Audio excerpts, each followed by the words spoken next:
The space around Proxima Centauri b glittered with ships. Small transport vessels moved between the planet and the massive structure carved into an asteroid that orbited it. This was the Galactic Confederation Military Academy, the most prestigious officer training facility in the known universe. Inside the Academy's main hall, Instructor Zilknar stood before the gathered cadets. His hard exoskeleton showed scars from 3 different interspecies conflicts. 4 of his 6 eyes scanned the room while his mandibles clicked softly. Another year, another batch of hopefuls, he said, his translator converting his natural clicks and whistles into standard galactic common. But this year is special. For the first time, we welcome cadets from Sol 3, or as they call it, Earth. The E. Cadets turned to look at the small group of humans standing at the back of the hall. There were 12 of them, looking uncomfortable in their new Confederation uniforms. They seemed small, soft, and weak compared to the other species. Vexler, a top-ranked Centaurian cadet with 4 muscular arms, leaned toward his friend Krell. Look at them. No claws, no extra limbs, not even proper night vision from what I hear, he whispered. Krell's amphibious skin glistened under the lights as he nodded. I heard their planet is mostly water, but they can't even breathe in it. What kind of design is that? Instructor Zilknar continued his welcome speech, explaining how the Academy would shape them all into officers worthy of the Confederation. He emphasized teamwork, tactical thinking, and understanding the strengths and weaknesses of different species. Report to your assigned quarters. Training begins at first light, Zilknar concluded. Dismissed. The cadets filed out of the hall. Jack Henderson, one of the human cadets, walked alongside his fellow human, Lisa Martinez. They had both been selected from Earth's military forces, Jack from the Marines and Lisa from the Air Force. What do you think so far? Lisa asked, keeping her voice low. Jack looked around at the alien cadets, noting how they kept their distance from the humans. About what I expected. We've got a lot to prove. Did you see how they looked at us? Like we're some kind of joke, Lisa said. Let them think what they want, Jack replied. We didn't come here to make friends. But making connections was exactly what the Academy was designed for. The living quarters were deliberately mixed by species to encourage understanding between the different peoples of the Confederation. Jack found himself sharing a room with Vexlor. The 4-armed Centaurian barely acknowledged him as they unpacked their belongings. So, you're from Earth, Vexlor finally said, breaking the awkward silence. Is it true your species still uses projectile weapons? Jack nodded. Sometimes. Depends on the situation. Primitive, Vexler said with a dismissive wave of his upper right hand. The Confederation moved beyond such basic weapons over 200 years ago. Sometimes basic works just fine, Jack said, keeping his tone neutral. The next day, training began in earnest. The cadets were put through physical tests first, with each species showing their natural advantages. The Centaurians dominated strength, tests with their 4 powerful arms. The amphibious Proximians like Krell excelled in underwater exercises. The bioluminescent Aldebaranians showed incredible coordination in low-light conditions. The humans performed adequately. Not the worst, but far from impressive.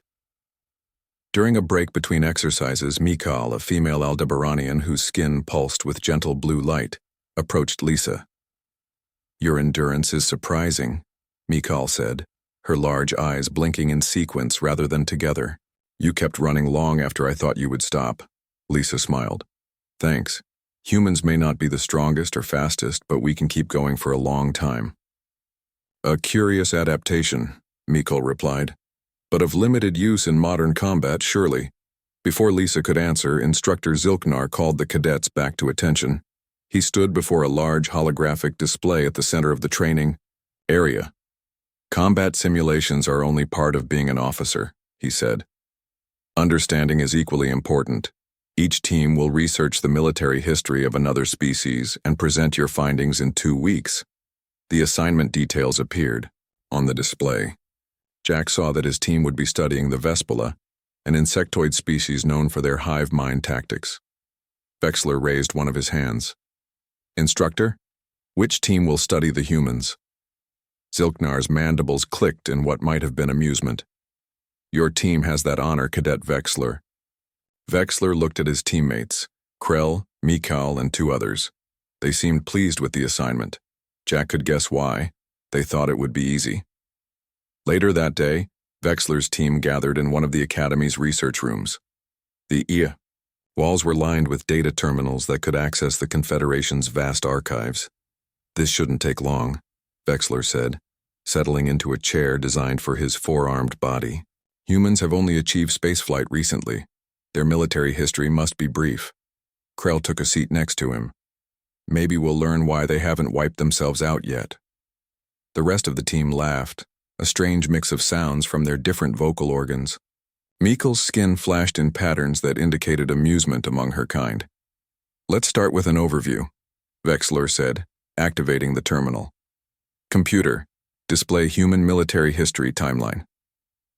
The screen filled with a dense chart that stretched, much further back than any of them had expected. That can't be right, Krell said, blinking his large eyes rapidly. According to this, they've been fighting wars for thousands of years. Must be an error in the translation, Vexler said. Let's look at some recent conflicts to get a better understanding. Computer, show footage from the most significant human conflicts of the last 100 years. The screen changed, and the room darkened as images began to play. The alien cadets watched with mild curiosity at first. Their expressions changed when the first footage of World War II appeared. Trenches filled with mud and bodies, cities reduced to rubble, beaches covered with dead soldiers, skies dark with bombers, mushroom clouds rising over destroyed cities. Mikal's skin stopped glowing entirely, a sign of extreme distress in her species. Krell's gills flared rapidly. Vexler's four hands gripped the edges of his seat. Computer, pause playback, Vexler said, his voice unusually quiet. The screen froze on an image of soldiers carrying a wounded comrade through a burning forest. Is this accurate? Krell asked. Computer, verify authenticity of human war records, Vexler commanded. Records authenticated, the computer responded. All footage provided by Earth authorities as part of their admission to the Confederation. Alien cadets looked at each other in silence. What they had seen contradicted everything they had assumed about humans. Vexler finally broke the silence. Computer, resume playback. As more images filled the screen, the aliens began to understand that their study of humanity would be far more disturbing than they had imagined. 3 days had passed since Vexler and his team began studying human military history. They had barely spoken to anyone else during that time. The research room had become their prison, the screens their tormentors. Play the next segment, Vexler said, his voice flat. His forearms were wrapped around his body, a defensive posture among his kind. The screen showed soldiers moving through a frozen city. Buildings were broken shells. Snow mixed with ash fell from gray skies. The date marker indicated it was a place called Stalingrad, 1942. How cold is it there? Krell asked, his amphibian skin looking drier than usual from stress. Computer, environmental conditions for this battle, Mikal requested. Average temperature during the Battle of Stalingrad, -30 degrees Celsius, the computer responded. The aliens looked at each other in shock. Most of their species would die quickly in such cold. And they fought in this? For how long? Vexler asked. Duration of the Battle of Stalingrad, approximately 5 months, 1 week, and 3 days, the computer answered. Impossible, Krell whispered. No species could fight for so long in those conditions. Computer casualty count, Vexler ordered. Estimated casualties for the Battle of Stalingrad, approximately 2 million, including military personnel and civilians. Mikal's skin flashed bright red, indicating extreme distress. 2 million in one battle? That can't be correct. Computer, verify casualty count, Vexler demanded. Casualty count verified from multiple historical sources, the computer confirmed. Vexler stood up suddenly. I need air. He left the research room, his steps unsteady. In the corridor, he almost collided with Jack Henderson. "Sorry," Jack said, stepping aside. Vexilor stared at the human with new eyes. No longer did he see a soft, weak creature. Instead, he saw something disturbing, something that shouldn't exist. "Is everything okay?" Jack asked, noting the Centaurian's unusual behavior. "Your species," Vexilor began, then stopped. "Stalingrad. 2 million dead." Jack's expression changed, becoming more serious. "You're studying our military history." "How?" Vexilor demanded. "How did your kind keep fighting in those conditions?" Jack was quiet for a moment. "Because the alternative was worse." "Worse than death in frozen ruins?" "Worse than letting evil win," Jack said simply. "Sometimes you fight not because you can win, but because you can't afford to lose." Vexilor's mandibles clicked rapidly, a sign of deep thought among his kind. In the Confederation, conflicts are resolved through calculated engagements, clear objectives, minimal casualties, decisive actions. "Sometimes you don't get that choice," Jack replied. "Sometimes all you get is mud, blood, and the buddy next to you." Down the hall, Lisa Martinez approached. "Everything all right?" "Yes," Jack answered. "Vexilor's team is studying Earth's history." Lisa looked at the alien cadet with understanding. "World War II?" Vexilor nodded his large head slowly. "We've reviewed several Earth conflicts. My team is struggling to process what we're seeing. It's not easy for us either," Lisa said. "That's why we study it, so we don't repeat those mistakes." "Mistakes," Vexilor repeated the word. "You call world wars mistakes?" "What would you call them?" Jack asked. Vexilor had no answer. He returned to the research room where his team waited. "Are you okay?" Krell asked when Vexilor entered. "No," Vexilor admitted. "But we have work to do." Computer. Show technological progression of human weapons. The screen displayed a timeline. Stone tools became bronze swords. Bows became muskets. Cannons became artillery. Propeller planes became jets. Chemical weapons became nuclear bombs. "Their technological development is abnormally fast," Mikal noted, her skin pulsing with worried yellow light. "Most species take twice as long to make these advances." "Look at the correlation between warfare and innovation," Krell said, pointing at the screen. "Each major conflict pushes their technology forward dramatically." "They advance through destruction," Vexilor observed. Computer. Time between first powered flight and first space flight for humans. 66 standard years, the computer answered. "And for Centaurians?" Vexilor asked. 152 standard years. "Proximians?" Krell asked. 137 standard years. The data was clear. Humans progressed faster than any Confederation species, and war was their accelerator. The next day, the Academy cafeteria was buzzing with conversation. Jack and Lisa sat with the other human cadets eating their specially prepared Earth food. Vexilor entered with his team. Dark patches under his eyes showed he hadn't slept. The other alien cadets moved aside as they passed, sensing something was wrong with the group. Vexilor approached the human table, surprising everyone. "May I join you?" he asked. Jack nodded, and the four-armed cadet sat down.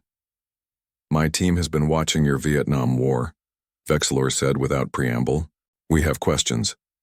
"We might have answers," Lisa replied, "but I wasn't there. That was over 60 years ago."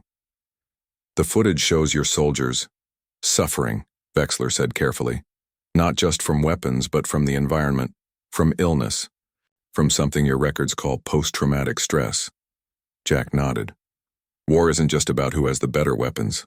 In one recording, a captured soldier gave only his name, rank, and identification number despite being injured. Vexilor continued. "Why not simply answer the questions to avoid more pain?" "That's the code," Jack explained. "Name, rank, and serial number.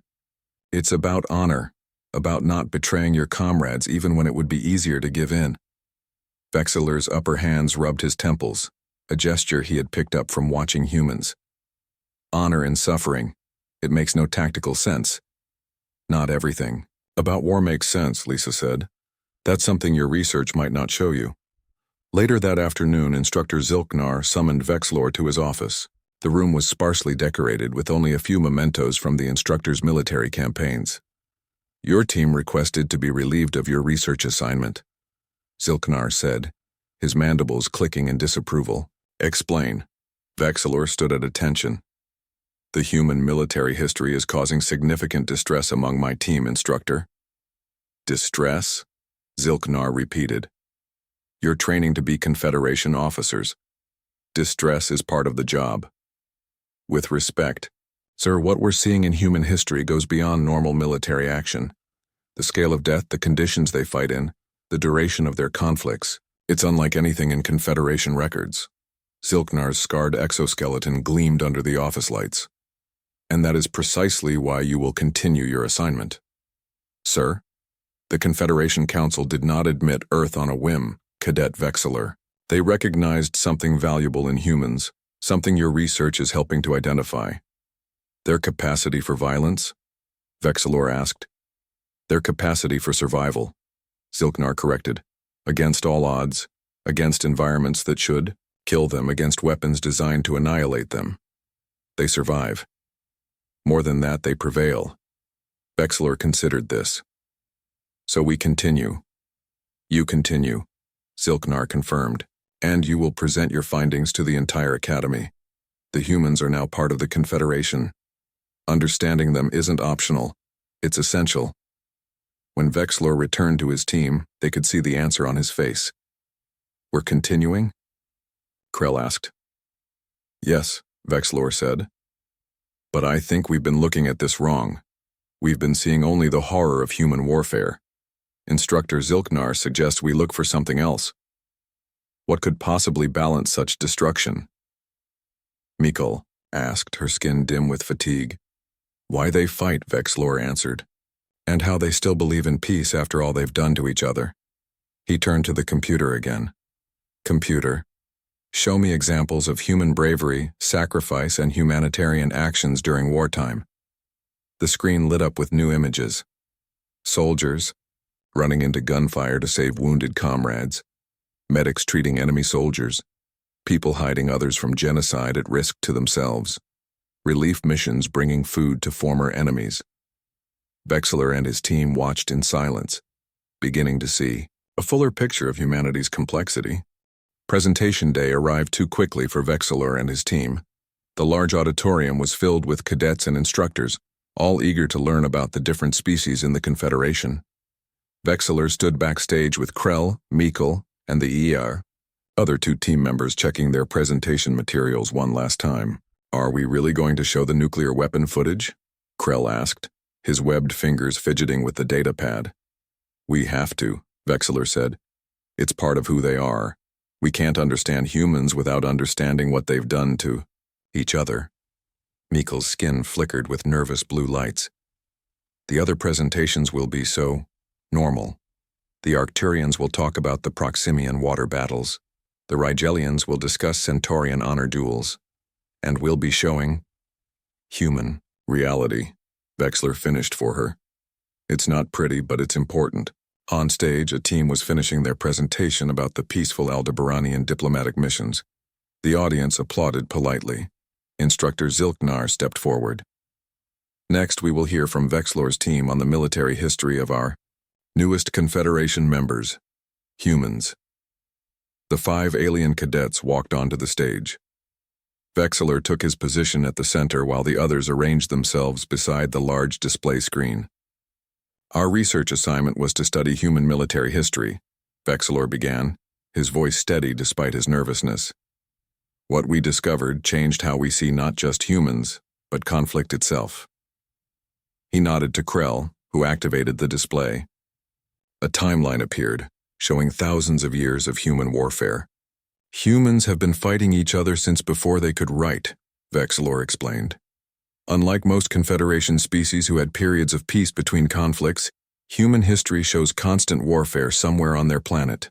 The screen changed to show ancient battles, then medieval conflicts, then modern warfare. The images became increasingly disturbing as the weapons grew more destructive. In just the last 150 years, humans fought 2 planet-wide wars, Vexilor continued. Their first world war killed approximately 20 million people. Their second killed over 70 million. A murmur ran through the audience. The numbers were shocking to species that considered 1,000 casualties to be a major disaster. But numbers don't tell the full story, Vexilor said. This does. The screen showed footage from the trenches of World War I. Soldiers crouched in mud as artillery exploded around them. Bodies hung on barbed wire. Men with vacant eyes stared at the camera, their faces covered in dirt and blood. The auditorium grew very quiet. Even Instructor Zilknar seemed disturbed. Human warfare reached its technological peak with this, Vexilor said as the screen showed a mushroom cloud rising over Hiroshima. They named it Atomic Bomb. 1 weapon, 1 city, over 100,000 dead. In moments, Mikhail stepped forward. Our team struggled with this assignment. We could not understand how any species could survive such self-destruction. We wondered if humans should even be in the Confederation. Then we looked deeper. The screen changed again.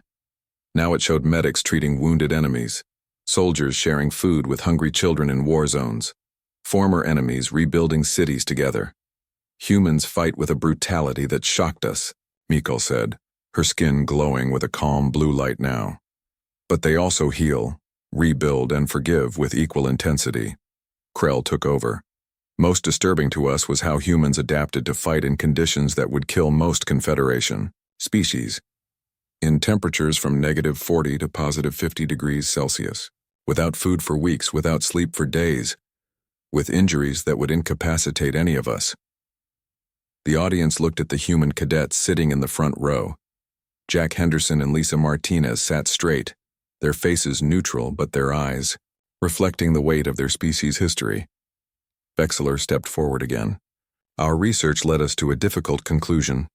Humans are possibly the most dangerous species ever invited to join the Confederation. This statement caused more murmurs in the audience. Some cadets looked worried, others curious. But, Vexilor continued, raising all 4 of his hands for emphasis. They are also possibly the most adaptable, the most determined, and perhaps the most important addition to our collective security. The screen showed final images. Human peacekeepers helping after natural disasters, space missions exploring new worlds, medical teams fighting diseases. Humans evolved on a planet that tried to kill them at every turn, Vexilor concluded. They fought predators, disease, climate, and each other. That struggle created a species that refuses to accept defeat. As potential enemies, they are terrifying. As allies. He paused, looking directly at Jack and Lisa. They may be exactly what the Confederation needs. The presentation ended. The audience was silent for a moment, then erupted in questions. Instructor Zilknar had to raise his voice to restore order. 1 question at a time, he commanded. Cadet Zorax, you first. A tall, thin alien with crystalline skin stood. After seeing their capacity for violence, how can we trust humans with Confederation technology? Before Vexilor could answer, Lisa Martinez stood up. Instructor, permission to respond? Zilknar considered for a moment, then nodded. Granted. Lisa walked to the stage and stood beside Vexilor. Everything you saw in this presentation is true. Humans have a violent history. We've done terrible things to each other. But each horror taught us something important. She pointed to the image of a nuclear explosion still frozen on the screen. This taught us the cost of unlimited war. Since we developed nuclear weapons, we've never used them again in conflict. We learned that some weapons are too terrible to use. Another cadet stood, this one from a gas-based species contained in a special suit. But your wars never stopped. You kept fighting even after this lesson. Jack Henderson stood now. We fight when we have to. We're not perfect. But look at our progression. Each generation tried to do better than the last. Our early wars were about conquest. Our recent ones have been about stopping genocide, protecting the weak, and preserving freedom. And what about the future? Vexilor asked, genuinely curious. Now that you're part of the Confederation, how will humans approach conflict? Lisa smiled slightly. The same way we always have. We'll try to avoid it. We'll prepare for it. And if it comes, we'll face it. But now we won't face it alone. The mood in the auditorium shifted. The fear and shock began to give way to something else, a grudging respect. After the presentation ended, cadets from different species approached the human cadets with questions. The barriers that had existed since the humans arrived were beginning to break down.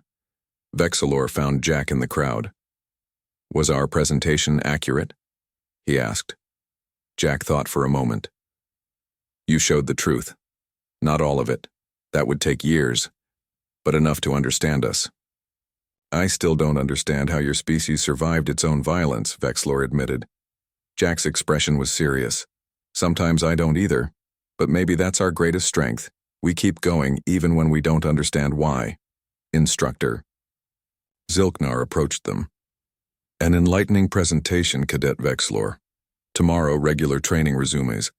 I expect both of you to be ready. As Zilknar walked away, Vexilor looked at Jack. I think I finally understand why he assigned us to study humans. Why? Jack asked. Because soon we may have to fight together. And he wanted us to know that when things get bad, humans don't give up. 2 months after the presentations, life at the academy had settled into a routine. The human cadets were no longer seen as oddities but as fellow students. Jack and Vexilor had developed an unlikely friendship, often training together in the HFY combat simulators. On this particular morning, Jack was teaching Vexilor a human fighting technique called judo. They practiced in one of the smaller training rooms, with Vexilor using only 2 of his 4 arms to make it fair. The point is to use your opponent's strength against them, Jack explained as he demonstrated a throw. Size and power matter less than leverage and timing. Vexilor tried the move but couldn't quite get it right. Why develop a fighting style where the weaker person can win? He asked. Because humans are often the weaker species, Jack said with a small smile. We've had to learn how to fight bigger, stronger enemies. Like now, Vexilor said, using his free arms to suddenly grab Jack and lift him off the ground.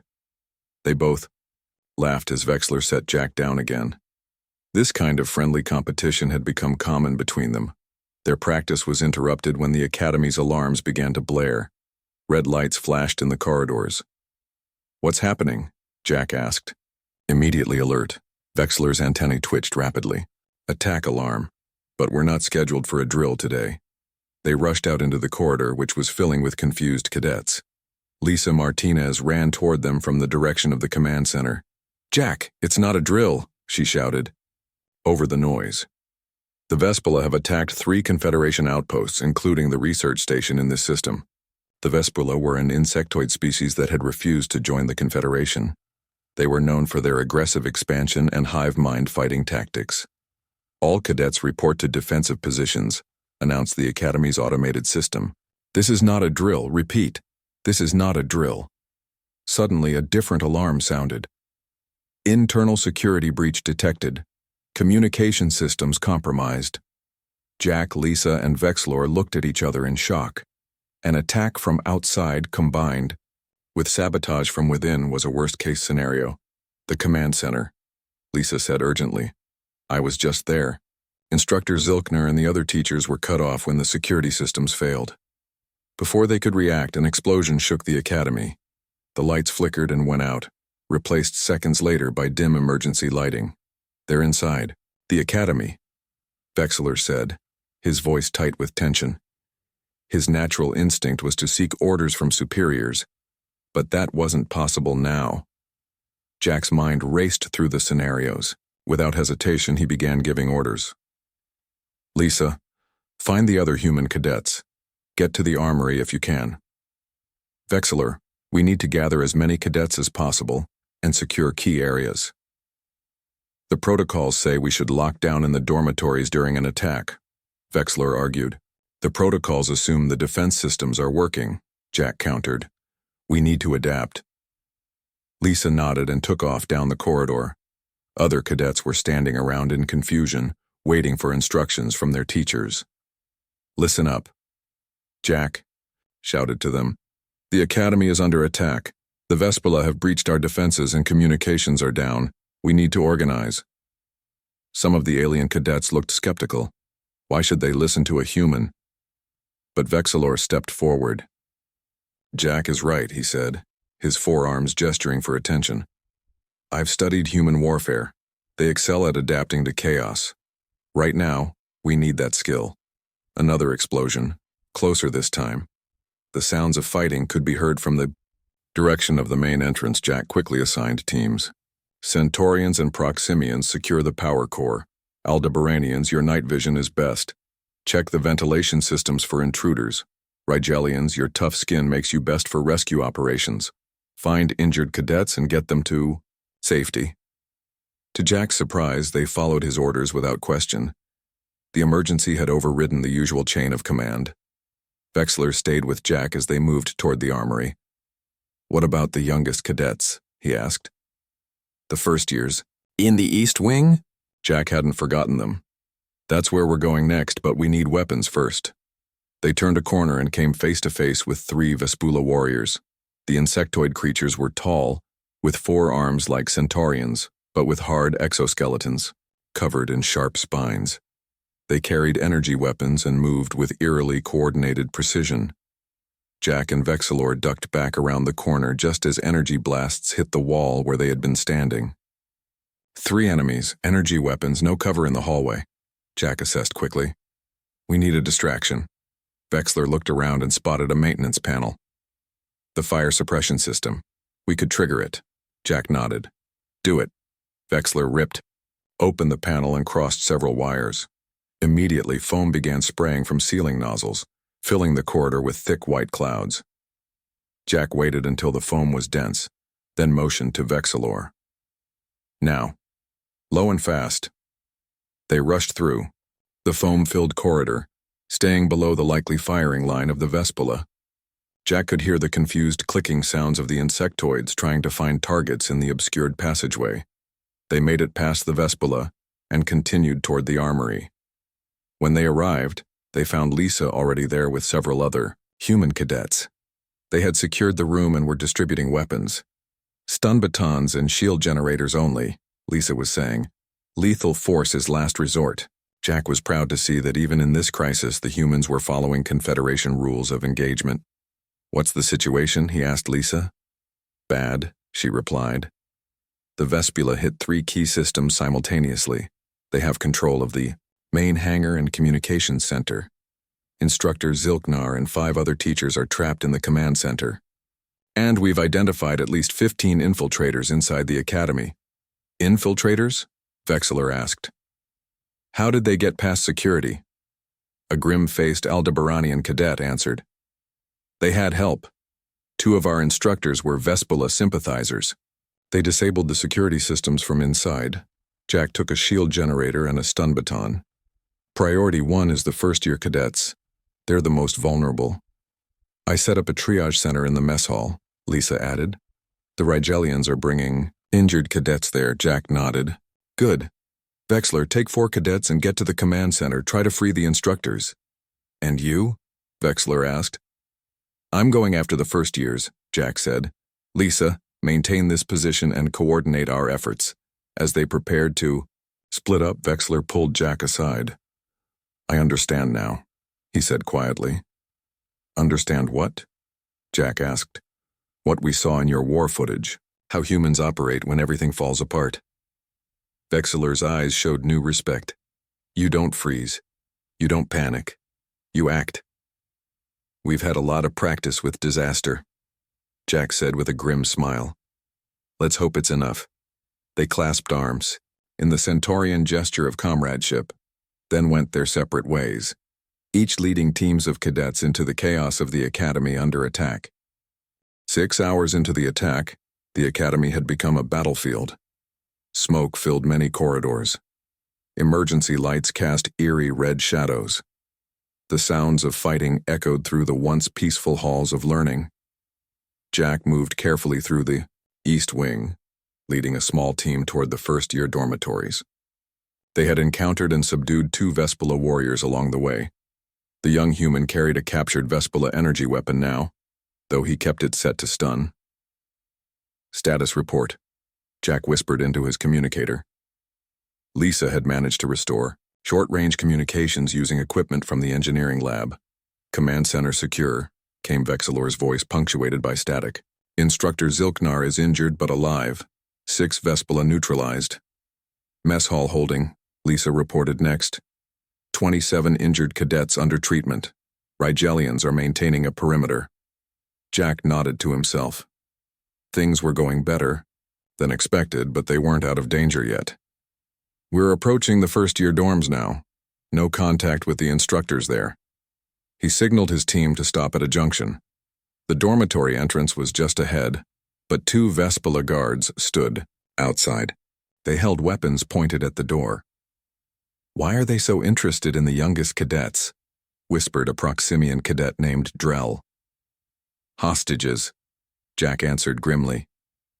Or worse. The Vespula were known for their pragmatic approach to warfare. Taking. Young cadets could provide them with either bargaining power or future converts to their cause. Jack assessed the situation. A direct approach would put the young cadets at risk. They needed a distraction. Drell, can you still make that water?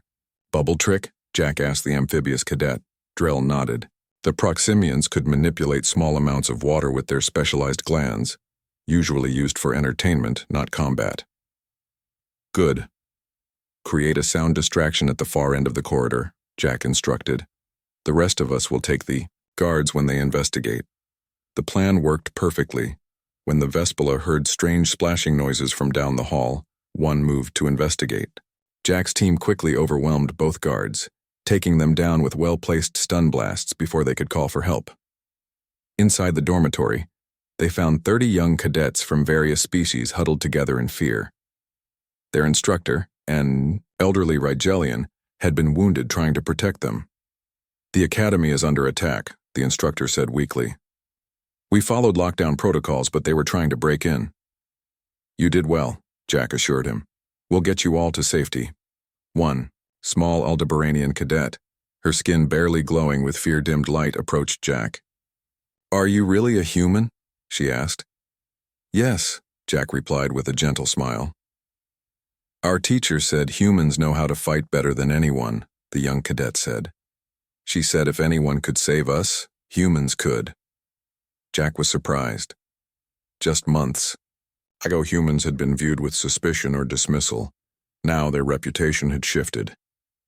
We're all going to work together to get out of here, Jack told the young cadets. Stay close and do exactly as we say. They formed a protective formation around the first years and began moving toward the mess hall where Lisa had established their safe zone. Jack took point, with older cadets guarding each side of the group.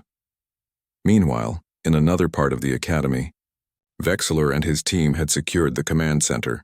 Instructor Zilknar sat at the main console, trying to restore the academy's defense systems despite a painful injury to his lower left arm. The Vespula ship is still docked at the main hangar, Zilknar said, checking the sensors.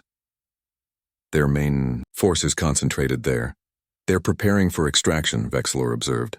Their infiltration team has been too heavily damaged to complete whatever mission they planned. Zilknar's mandibles clicked in agreement.